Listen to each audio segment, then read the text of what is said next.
Hi, this is Randy Finney with Right Side of the Chart, and today is Thursday, January 14th, 2016. I'm doing this video at about, it's almost quarter till 12 Eastern Time. Lot going on in the market lately, hence the reason for the increased number of posts and videos. You know, when the market's in a trading range or there's not a lot going on, and I don't see a lot. You'll see one or two posts a day on the site, if that. Sometimes it'll go a day or two between posts, but a lot going on in this. As traders, this is when we make our money. When the VIX spikes, it's plain and simple. You get volatility. That's when you can make more money in a week and a day than you can in a month or two in a sideways trendless market, especially one with little volatility. So with that being said, let's just dive into the charts and see what's going on. This morning I put a couple posts out. I wanted to get out in pre-market. I really studied the charts last night, and I should have put some of this out last night. What I'm going to talk about now. One of the reasons that I covered my shorts and reversed to a long position this morning, just shortly after the open. So far, knock on wood, so far so good. Just pretty much right off the lows. Covering those shorts and reversing long. But I did get those posts out in time, so for those of you getting email alerts, or if you're fortunate enough to have the time to trade, you could have done the same. What I'm looking at here is this is a 2-hour period chart on the Qs. This is on my TC2000 program. Recently I was showing the white chart from TradingView. This one I have to go back to 2 hours. This is just a little cleaner chart here. What I had talked about, and this is something that I often see, the 100-ish level I've been harping on forever and a day. I've been talking about these lows, how we would almost certainly revisit these lows. And this morning I wanted to make clear, and I put in a post that, from my experience, when you have these well-defined, well-watched levels, Mr. Market doesn't make it easy. It would be almost too easy to see a perfect tag of 100, allow all the shorts to cover their shorts, all the longs to step in and buy. So as I stated, what usually happens is you either fall just short of that level, or you slice through it, and that's still a possibility. We're not out of the woods yet. So far, nice big bullish candlestick here so far on this 2-hour chart. And again, we had a huge bearish candlestick yesterday, ramped up bearishness. So it's not, I'm sure for a lot of people it has not been an easy market to trade. But either way, I wanted to state that, if my expectation is for a reversal on or around the $100 level, even though I had targets all the way down to about 98.50, the bottom of that range here that's showing that line around 99.50. I'm not going to fish out, try to hold out for the last percent or two on a move that's already extremely oversold. Divergence is already setting up in place. So I would rather cover my shorts early. In some cases, I may have just covered to be safe and then waited for signs of reversal to go long. But today I decided to go long, and I'm going to explain why real quick. Okay, so first and foremost was the fact that I didn't want to pinch every last nickel out of the move down, and just intuition told me, just looking at the selling this morning, looking at the volume, even before we reversed, that's when I figured, okay, it's coming any minute now, and that's when I did it. Now, there's a couple things that really play into that, and that would be the charts of the top holdings of the QQQ. An index is really just a sum of its parts. I talk about that often for those of you who follow the site. I do videos. At times I will devote a video exclusively to the top holdings or all the components of a sector or an index. Now, because the NASDAQ 100 it is one of my preferred trading vehicles as far as broad markets go. And I've also mentioned how it's very, very top heavy. The top 10 components make up, I believe, over half of the entire NASDAQ 100. The top 5, I'm going from memory, I think it's 30-something%. So let's just take a look at that real quick. And, this is when I was looking at the charts last night. Here's Apple. This is a very simple, I'm using a chart without all my other trend lines and annotations. I was looking at this support level here, called 95.20-ish. You see where during the meltdown where we had that candlestick where the body was formed. This is just a wick. There was a lot, as I mentioned, the mini crash on a lot of securities for for less than a minute or so the market traded down, but this is where trading normalized in the broad markets and just about every other stock. So that's I really disregard that candlestick tail or shadow right there. You go back in time, look, there's a reaction low, reaction low, reaction lows. There was a reaction high. So there's Apple, the world's largest company. Is it on that line yet? No, very close, close enough. And I can still see, as I mentioned in the trading room today, possibility we may take another thrust today, tomorrow, probably no later than Monday, at those lows. Could even violate them. But either way, this is a time where the risk reward to remaining short, especially to establishing a short position, is very, very poor. In fact, in my opinion, you have a better risk reward of being long here. I'm talking in the markets overall, not just Apple. And as I mentioned this morning, I can't rule out a meltdown scenario if this support level goes and see a big wave of impulsive selling. But if that happens, and if you're long here, give it a little bit of room and you have stops not too far below, your downside risk or loss potential is it's minimal. You can quantify it. So whereas your upside potential is if we do bounce for a few weeks here, even for a few days, I'm looking for a bounce. And again, I'm looking at Apple here, but Apple was going to bounce in line with the Qs. I easily see a good 5% bounce in the market over the next week or so, and that's probably when I'd be out of those positions. So there's Apple at support. Let's just go through these quick. There's Google, huge gap, back here in October, late October.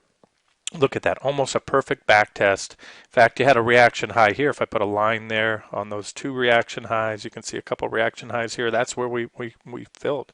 So there's a backfill on Google. The initial backfill, even if this gap is going to give way over time, which I would expect it to. I'm seeing a divergent high. I've already made the longer term bearish case. But at this point, the initial tag of support level on all these key stocks, these are the top holdings of the QQQ. Microsoft is one rare example. It actually started backfilling this big gap here. A lot of people will say, well, this is the bottom of the gap. I like to look at these reactions. Yes, that is the bottom of the gap. So if any of these reaction highs, this one or this one went, yeah, that would ideally be the next support level. But with that being said, look what's happened so far. It's been a fake out move. Microsoft broke down, started backfilling that gap.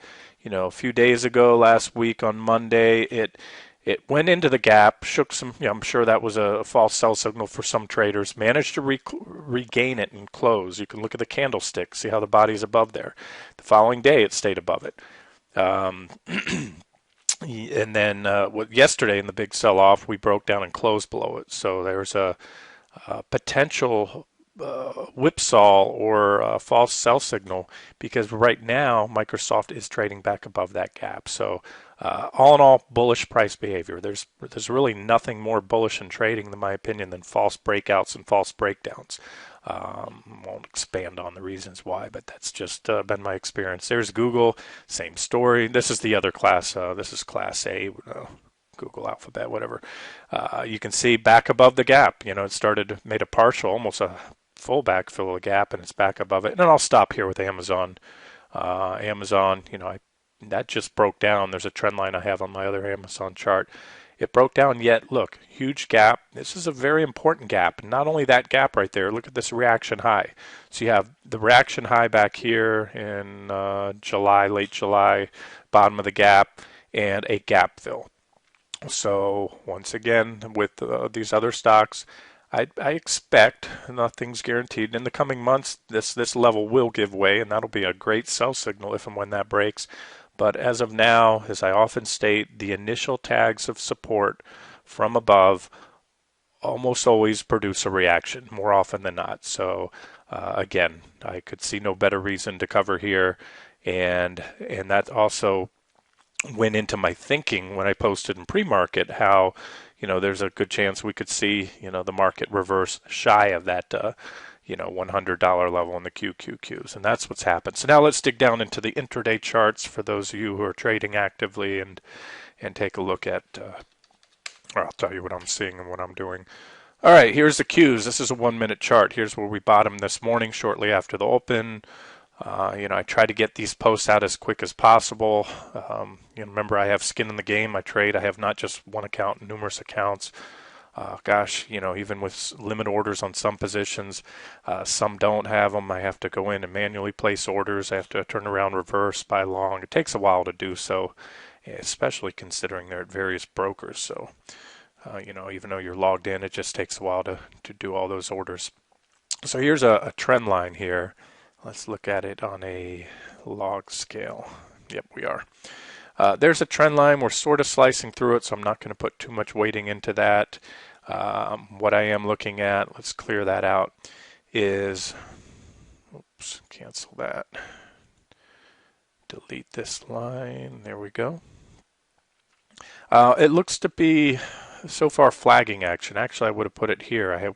Before I started this video, I had plan to draw out. I was eyeballing this, what looks like a bull flag pattern. And if that is the case, a bull flag, you simply measure the distance of the flagpole up to the top of the flag, and then you add that to the lowest part of the flag before the breakout to get an idea. And that would bring us up to about that 105.30 level. And again, that's just a estimate there.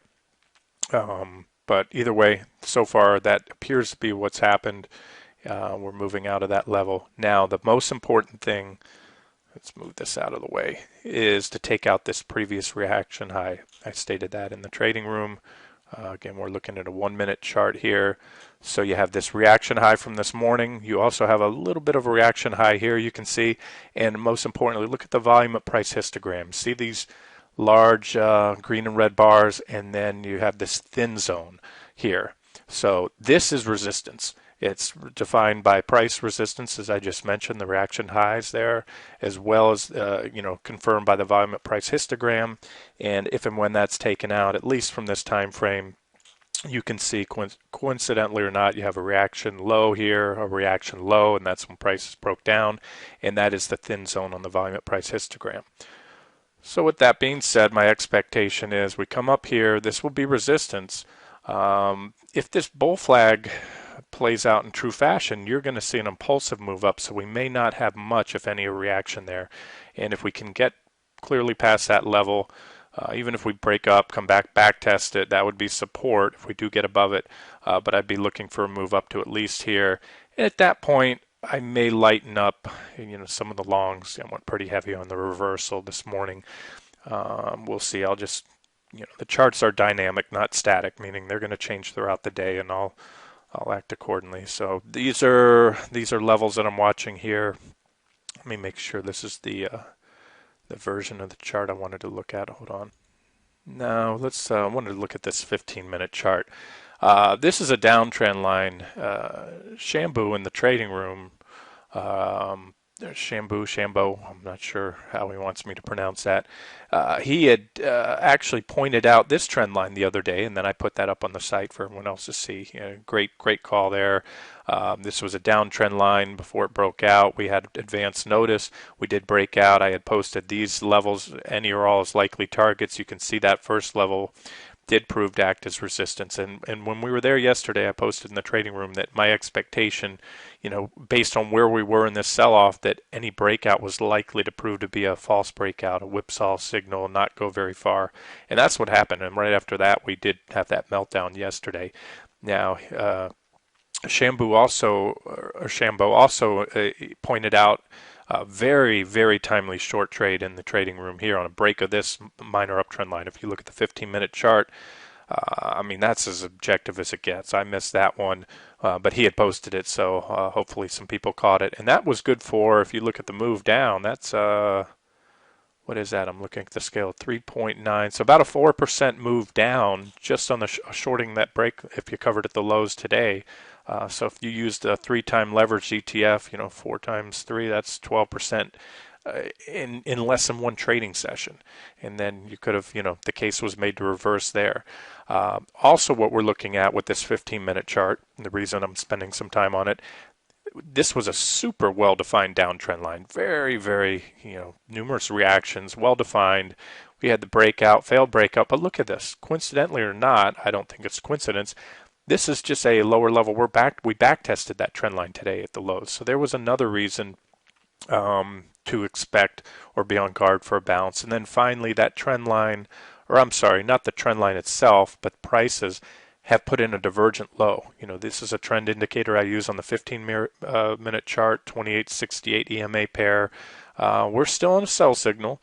It's still red, but we're moving up and we're diverging. You can look at the histogram diverging, the MACD is diverging, the RSI, and what I mean by that is these indicators are making higher lows while prices are making lower lows. So we have bullish divergence on the 15-minute frame, and we also had a member in the trading room point out that we have divergence on the 60-minute time frame. And something I often state is during impulsive sell-offs and downtrends, especially when I'm wearing my swing trading hat, I tend to sit tight on the positions, and I don't look for a meaningful reversal, meaning time to close the shorts and get out and go long for a swing trade until we see positive divergence on the 60-minute time frame. And that is exactly what we have here. QQQs have bullish divergence, and I like to always scrub it with the other indices. There's the SPY, S&P 500 tracking ETF. I don't have to draw all these out. You guys can see the divergences there. There's the RSI. Whoops, grabbed the wrong line. Either way, you can see making higher highs. So let's just move on there.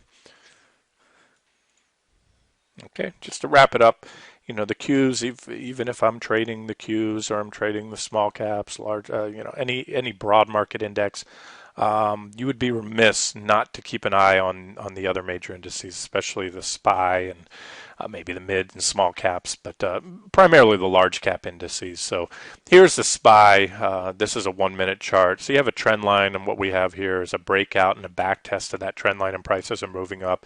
And just as with the QQQ, for the near term, what you'd want to see is is for the SPYs to take this out. And ideally, you want to see both the SPYs and the QQQ, as well as many other, major broad market or major broad indices take out those levels. So right now, it's looking okay, and that's the bullish side. And as always, anything can happen, and I would be anything but surprised if there's a sudden intraday reversal and the market wants to make another run, either test these lows, maybe overshoot them. We're still above the support level on the Qs. But as of now, I remain near term and no, possibly, I should say, bullish for maybe a couple weeks here. We've had a heck of a sell-off, and we could move higher. The initial thrust so far has been strong. There's support. You can see it on the volume at price histogram, these reaction highs here and that reaction low there. So if you're trading the Qs, that level's about just under 190.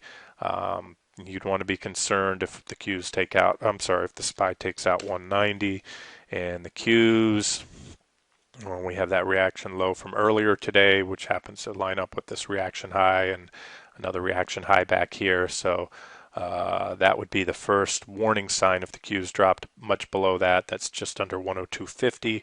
And then I'd be really concerned and think the odds would be good that we're going to make a run at and probably take out the lows if this level goes. That's 101, about 101.75. So there's some near-term levels. Upside targets have still yet to be determined. Here we are challenging that previous reaction high right now, but I think I mentioned a couple of general areas here that I'll be looking at, and I could easily see, assuming this holds, a move up to, all the way up here at about the 106 level. I think that's what I mentioned earlier on the Qs. Okay, this has been Randy Finney with Right Side of the Chart. Hope you enjoyed it.